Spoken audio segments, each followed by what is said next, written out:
Les amis, les KT, j'espère que vous allez bien. On va rentrer directement dans le vif du sujet avec cette vidéo, puisqu'on va parler de toutes les informations qui sont tombées sur le chapitre 18 de Boruto Tube Vortex. Un chapitre qui va sortir le 20 janvier 2025 sur le site Manga Plus à 16h. Il ne faudra surtout pas le louper, car j'ai la sensation qu'il va se passer beaucoup de choses, notamment sur la deuxième partie du chapitre, et ça a un rapport avec les informations que je vais évoquer. Bien évidemment, si vous souhaitez encore plus d'informations, découvrir le chapitre en avance avec des pages en couleur, je vous invite à me rejoindre sur Discord, et si vous souhaitez en parler en live, je vous invite à me rejoindre sur Twitch.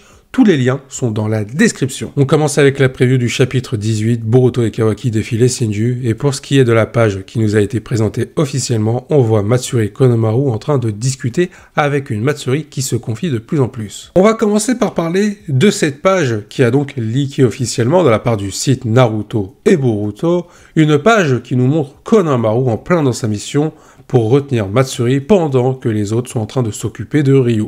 On voit une Matsuri qui est en train de se confier à Konohamaru.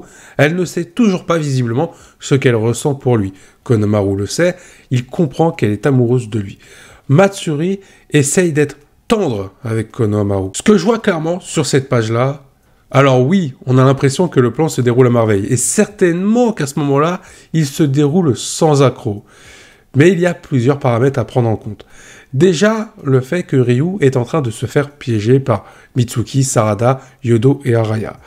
Si de ce côté-là, ça tombe à l'eau, Ryu ira prévenir directement Matsuri. Et donc, Matsuri comprendra qu'elle s'est fait trahir par Konohamaru. Qu'est-ce qu'il y a de pire finalement quand on aime quelqu'un que cette personne nous trahisse? Et là, on pourrait avoir un véritable retour du bâton concernant Konohamaru. Après, il peut y avoir un autre élément qui peut mener à l'échec de cette mission, c'est tout simplement le fait que Matsuri ait une incompréhension concernant les sentiments qu'elle a pour Konohamaru. Peut-être qu'elle pourrait confondre tout ce qu'elle ressent à son égard. Au lieu de comprendre que c'est de l'amour, elle pourrait se dire que c'est de la haine. Car on rappelle que les Senju, même s'ils sont grands, viennent de naître. Ils ne connaissent pas ce type de sentiment. Donc pour eux, l'amour, ça n'existe pas. Ils ne l'ont pas encore compris. Et c'est le cas pour Matsuri. Un autre élément, et celui-là il est plutôt important, mais qui pourrait mettre en avant par la suite Konohamaru, c'est un Konohamaru hésitant par rapport à ses valeurs. Il sait qu'il doit éliminer Matsuri pour libérer Moegi, c'est sa mission dans tous les cas, une mission confiée par Shikamaru grâce aux informations de Kashin Koji, mais le problème, c'est que Konohamaru, il ne veut pas forcément tuer quelqu'un en état de faiblesse, encore plus quelqu'un qui est amoureux de lui, ça complique les choses. Donc il y a tous ces paramètres à prendre en compte qui peuvent mener à l'échec de cette mission. On a eu un chapitre 17 nous montrant que le plan se déroule à merveille, mais forcément, dans le chapitre 18, on va nous montrer les failles de ce plan et tout ce qui pourrait se passer de mal concernant celui-ci. Alors évidemment, il faut en parler. Si le plan tombe à l'eau, il y aura plusieurs affrontements. D'un côté, Ryu va s'occuper de Mitsuki et Sarada, même si je pense que Sarada va être surpris de voir l'arrivée de Hidari, donc on aura Sarada-Hidari pour le premier combat. Alors après, on s'en fout de l'ordre.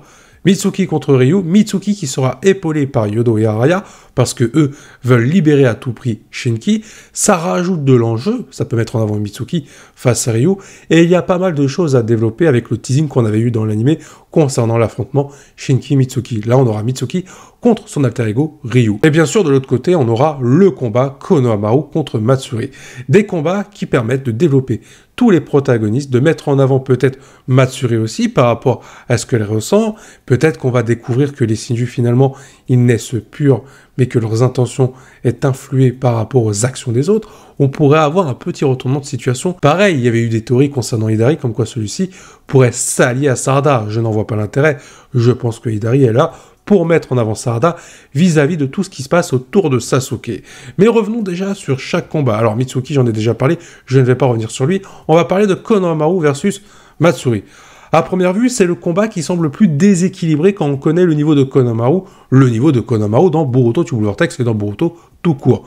Et quand on voit le niveau de Matsuri, qui est capable de éclater, disons les termes, le personnage de Gaara, limite de le tuer, elle était capable de le tuer, ben on se dit que Konohamaru, il va certainement mourir. Mais n'oublions pas qu'il y a une ellipse entre Boruto et Boruto Tube Vortex. Konohamaru a pu évoluer et on a vu quelques caractéristiques de sa potentielle évolution, notamment le fait qu'il a développé des variantes de Rasengan pour pouvoir combattre différents ennemis que ce soit sur l'aspect défensif. Peut-être qu'on verra aussi l'aspect offensif. Il ne faut pas oublier que Konohamaru a quand même été entraîné par Naruto et qu'il a des ambitions pour vouloir devenir un jour Hokage. Donc, Konohamaru va devoir respecter ses ambitions et faire face à Matsuri. Surtout qu'il aura en tête les responsabilités de ce combat, parce que s'il perd face à Matsuri, déjà il va mourir, c'est dommage, et il ne pourra pas libérer Moegi.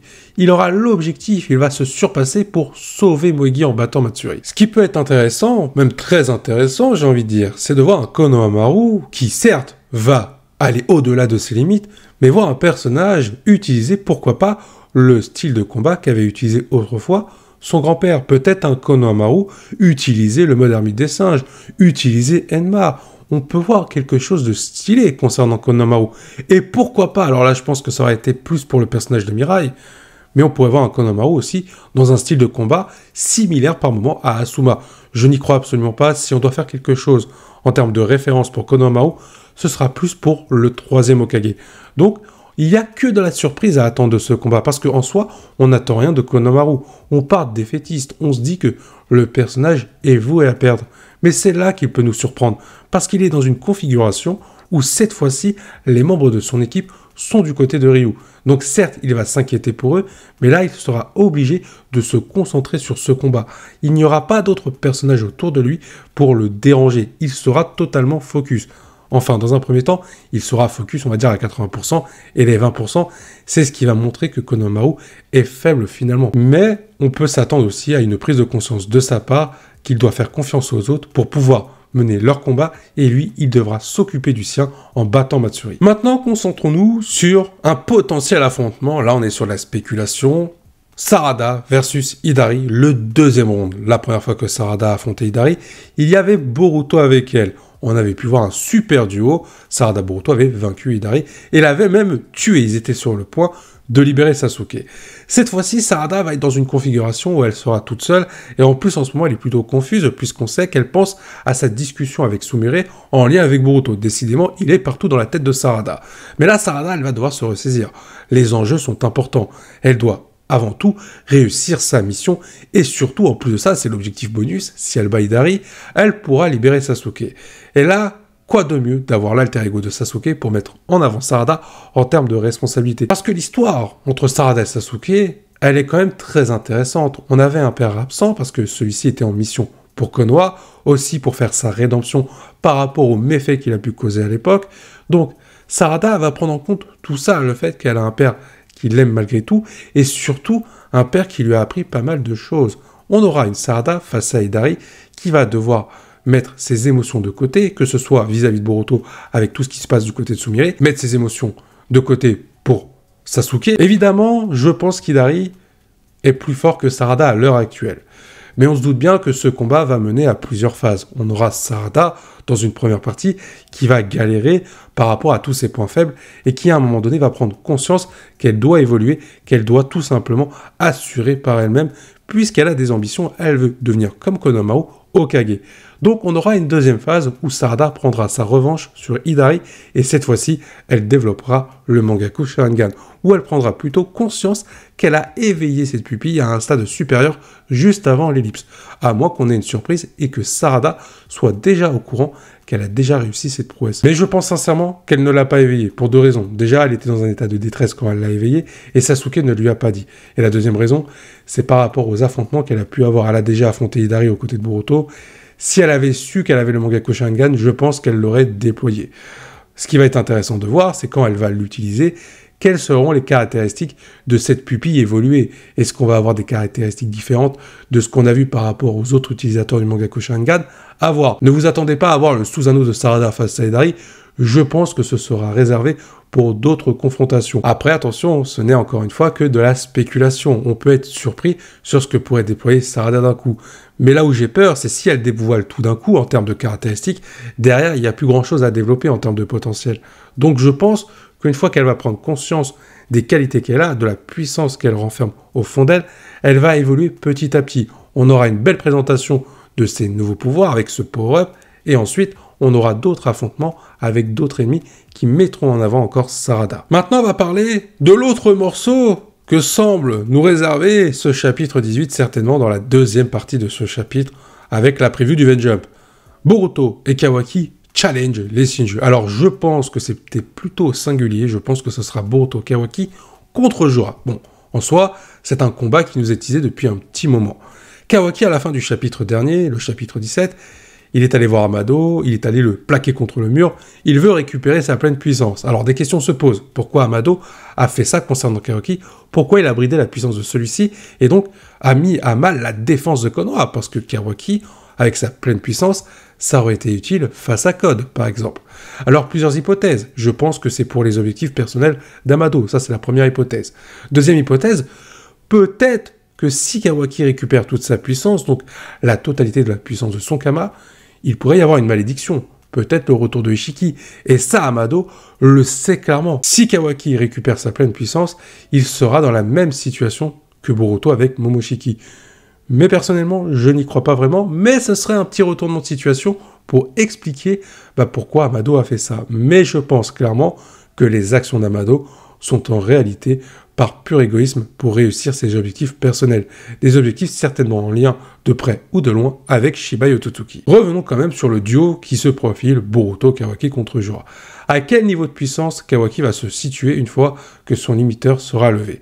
Je pense qu'il sera pas loin d'être à égalité avec Boruto, certainement juste en dessous par rapport à la puissance de Boruto avec Kama compris.